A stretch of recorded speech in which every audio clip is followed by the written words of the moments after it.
Hey there, I've got a quick video for you today. Today I'm filming on this Sony ZV-1 and we're currently using the internal microphone. But I wanted to test out this new microphone I got on Amazon. This is the Comica Traxshot microphone. And what makes it a little bit different from other shotgun microphones that you might have seen is that you can actually move the direction of the shotgun microphone and record in stereo. So you can record directly in front of you, you can have it at a 30 or 90 degree angle, or you can have one facing forward and one facing backwards, so you can record the person in front and behind the camera. Perfect if you're vlogging. But is it any good? Let's do some sound samples and see. Okay, so this is the first test. This is from the same distance from the camera, and this is with both of the directional microphones facing forward. We've got the dead cats on the microphone as well because it's a windy day. But how does the audio quality sound between this and the inbuilt mic? Obviously, it should sound loads better than an inbuilt microphone, but it's just for reference. Also listen to the clarity of the vocals as well. Is it too trebly? Is it too bassy? Let me know in the comments how it sounds. Okay, so this is another quick test. I've got one microphone facing towards me and one microphone facing behind the camera. My wife's on the camera, so say hello, Amy. Hi! So yes, I'm filming and you should be able to hear me on this microphone and hopefully it's nice and clear. How does it sound this side? Obviously I'm a little bit further away than Amy is from the back side of the camera, but what's the audio quality like? This would be almost impossible to get with a normal shotgun microphone without taking the microphone off and turning it around. So this is one cool feature, but now let's test out some stereo sounds. Okay, so next we're going to go near a road and we're going to see what the difference of the sound sounds like when a car goes past, because of course with a normal shotgun it just records forward. How will this sound when we separate the microphones? This is with the microphones facing forward.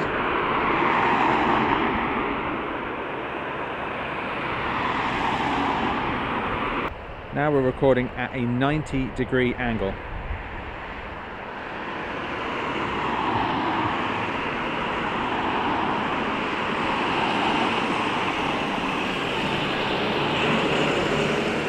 Now we're recording at a 30 degree angle.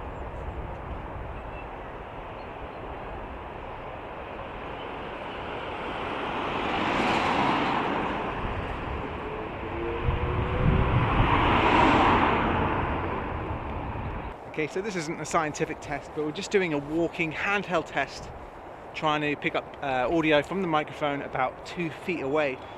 Now, one thing I like about this microphone, it has these little squidgy shock mounts on the bottom of the microphone. So you might have found, if you've done any filming or vlogging in the past, that sometimes you get little shakes and rumbles in your microphone. So does this help? Will this take out those little rumbles as we walk over this kind of bumpy path with lots of potholes and things like that? So I'll just continue talking and we'll see how it looks. But again, I haven't listened back to any of the audio quality. This is the first test with the microphone. And with these kind of microphones, I actually like you guys to tell me what you think of it, because, you know, I can say it's good, but if it doesn't sound good to you, then you're not going to end up buying something like this. So this was just something I picked up off Amazon. I'm in two minds whether to keep it or not. I do have a really good Sarin $25 microphone, which is like a really small mic that you can see by clicking up here. I've got the Rode VideoMic Pro Plus, which is a great microphone, and then we use the Rode Wireless Go's too. So I thought this might be good if we're vlogging and we do want to record in front and behind the camera, or maybe some stereo separation. But you know, what is the audio quality like? When we get back in the studio, we'll do some tests against the Rode VideoMic Pro Plus too.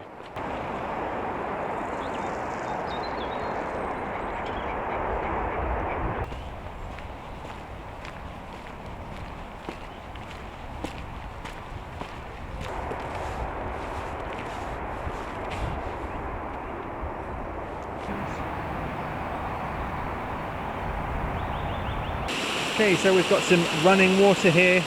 This is with the microphones facing forward.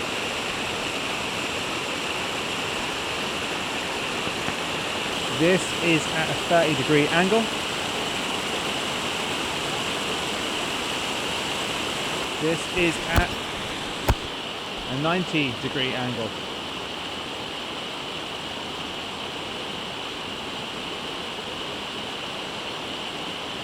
Okay, so now both microphones are facing the water and I'm talking, so it's probably not picking me up at all, but this is the difference you can expect. Okay, so we're back in the studio and I want to do a few studio vlogging style tests with this microphone to see how good it is. Now, if you watch the channel, you'll know I use a Rode Wireless Go with a Sennheiser lavalier. I think it's the best quality audio you can get for camera video like this because you can move around. And if you use a shotgun microphone, you might kind of move out of the line of sight of its audio pickup pattern.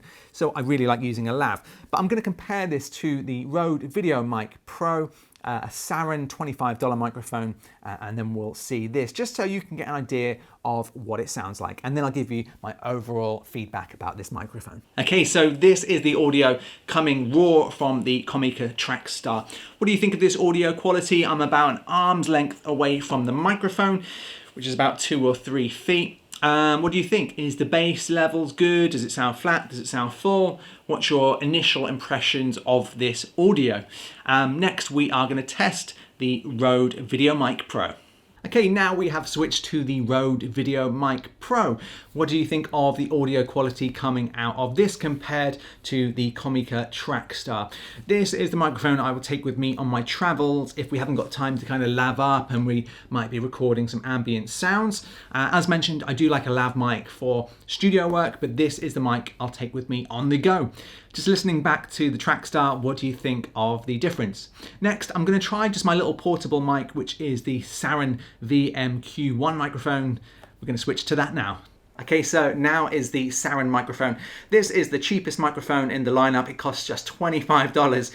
What do you think of the audio quality of this microphone? If you want to see the full review of this microphone, by the way, you can click up here to see that video. I actually think this isn't a bad microphone. You know, it's not going to be the best, but it's $25. It's a mic that you can just throw in your bag. And overall, I was quite impressed with it in our last review. So what do you think of the sound quality between these 3 microphones? Next, what I'm going to do is I'm going to play back some of the footage again, and we are going to try some of the Editor's Keys audio presets on this audio.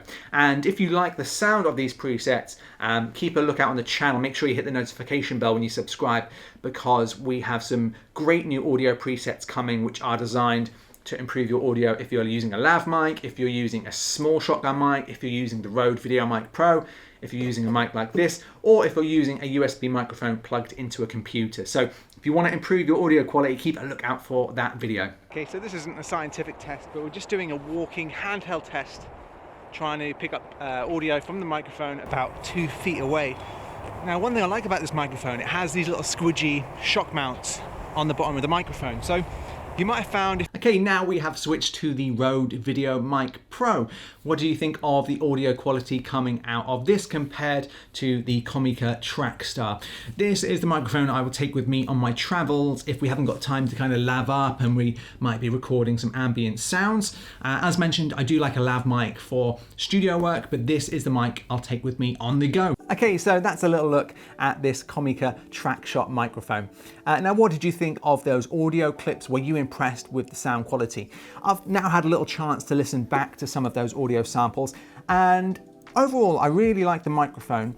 I do think the audio is slightly flat for my taste. I mean, flat is sometimes a good thing because you can add some audio presets, and probably what you heard in that example there where we add the audio presets, the audio sounds really good, but just if you want good audio straight out of camera, I wouldn't say this is as good as the Rode VideoMic Pro, but it does have all of the other benefits. I really like that you've got the stereo separation and you've got the front and rear ability to record. You can't really do this with any other microphone other than a Deity D4 Duo, I believe, which we haven't had a chance to test yet. But you know, this does have these tricks up its sleeve. So I think if you are a vlogger and you're recording cityscape sounds, if you're recording interviews with more than one person, you know, this is worth the money alone for that kind of thing.